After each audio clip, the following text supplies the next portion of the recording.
Oh boy, what do you think about this case? The judge is not on the bench yet, so we have some time to discuss it. I have two tremendous guests on the program with me this Monday morning. Joe Tamburino's in the studio, practicing criminal defense attorney and former prosecutor, and we've got law enforcement expert Sonny Slaughter standing by remotely as well. Great to have you both here on this case that has so many different facets to it. It's like you can't get to it all in one conversation, as you both know. So let's just talk about something that we touched on a little bit during our hour and opening statements about Karen Reed being intoxicated at the time of this incident in question. Whether she hit him or whether she was framed, we know she was very drunk. According to the blood draw that was done at 9:08 a.m. in the morning at the hospital, again, 9:08 a.m., her blood alcohol content, 0.07 to 0.08, has been reported. So that's where she was many, many hours after this drop-off, you know, which was sometime in the midnight hour at the house where John O'Keefe was later found dead. Joe, do you think if for the sake of our analysis, if we look at this case from the Commonwealth's perspective, they say she hit him without question. If she did hit him, do you think it's possible that she just doesn't remember? Yes, and that's where you get to the second and third count in this case. Because if you're a 0.07 or 0.08 at 9:08 a.m., you could do what's called retrograde extrapolation. So you could go back, it's a mathematical formula to figure out what a person with her body weight and type, what she would have been at midnight, at 2 a.m., whatever it was. So that's where the counts 2 and 3 come in, because if you hit somebody while you're drunk, you might not know it, and then you leave. So count 2 is about the manslaughter, the vehicular manslaughter. Count 3 is about leaving the scene of the accident, that a death was the result. So absolutely, she may not have remembered.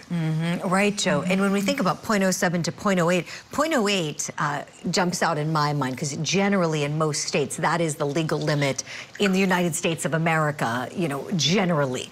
So when you think about being at the legal limit, you know, we're talking 9 hours after the event. Where was she at the time of the event? I'm wondering if that might be something that the state will hang its hat on her not remembering. Sonny, your thoughts on this, especially in light of what we've seen most recently in the statements from Karen Reed, first responder saying she said, "I hit him." Her defense team calling it into question and saying, oh, was she asking it like a question? Did she? What do you think about this idea that maybe if she hit him, she doesn't remember? I agree. She might not remember. She may have been so intoxicated that she just has no recall, except for the fact that she could drive back home, because that's sometimes even when you're intoxicated, you can follow and retrace your footsteps back to some place that you know, like you know how to get there. But if she was that intoxicated, or if they were having an argument and she left and then backed up to say something to him, and then she hit him, that could be one of the reasons, which is why I think it's really important that we really find out from her what happened. I want to see her take the stand and give us her account of what at least she thinks happened, if she can't remember exactly what happened, because she said, I hit him. That's very specific. Oh, Sonny, I would love to see that too. To that point, let's look back at when she's on the courthouse steps with her attorneys. They're kind of holding a little impromptu press conference, if you will. Take a listen to what she says. It feels we're the only ones fighting for the truth of what happened to John O'Keefe. And me and my family and my attorneys and my team have marshaled every resource to get to the truth. It just feels like no one else wants it. Cam, just to be clear, you didn't do it. We know who did it, Steve. We know. And we know who spearheaded this cover-up. You all know. Yes, we do. Now, she doesn't deny it. She looks annoyed at the question, angry at it.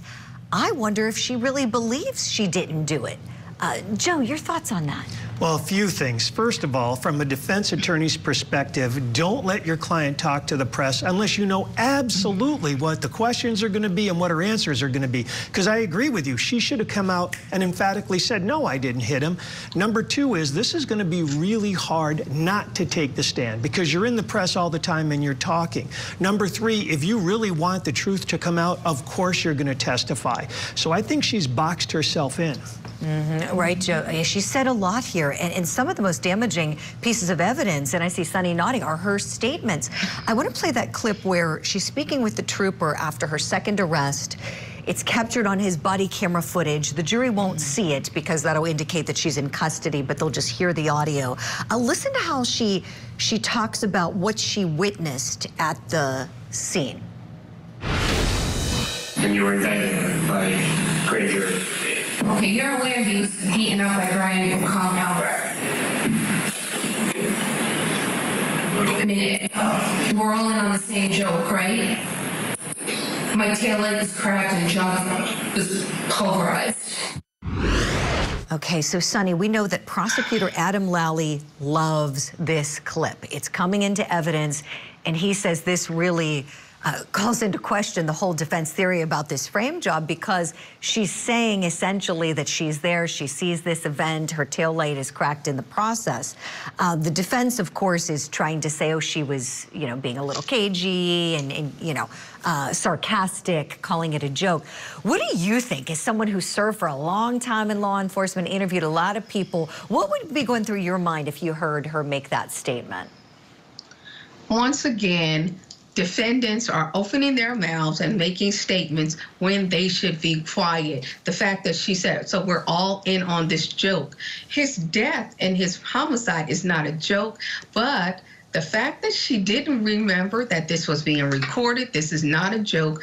I'm listening to everything. And then we didn't play it, but later on you hear the officers kind of give her a nudge. Are you sure you want to be talking? Because this is all being recorded. She should not have said anything because she already knew that every single thing that she says and does will be used, well, says can and will be used against her. And this is why this is going to be used against her, because she just keeps talking and she puts herself once again in the fire and in the limelight with her own words. Right, Sunny. And thank you for that point as well about how you said the trooper was very quick to say, you know, you have rights here and you need to know your rights and, you know, we're not trying to ask you anything and you can incriminate yourself. He is being careful to help her out.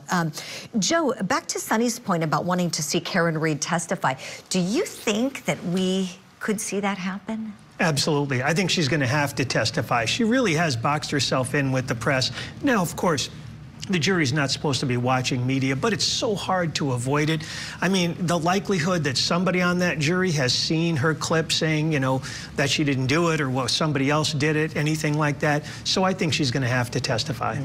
You both think so? Oh, boy, I can't wait to see if she does. The prosecution has a lot to go after her with, but we know her defense team has prepared her so well. I mean, this is a well-oiled machine that they've got. They even have their own audio-visual tech person they brought in to run the exhibits in the courtroom. So that just should tell you the extent of her team is very, very big. Costs a lot to do all of that.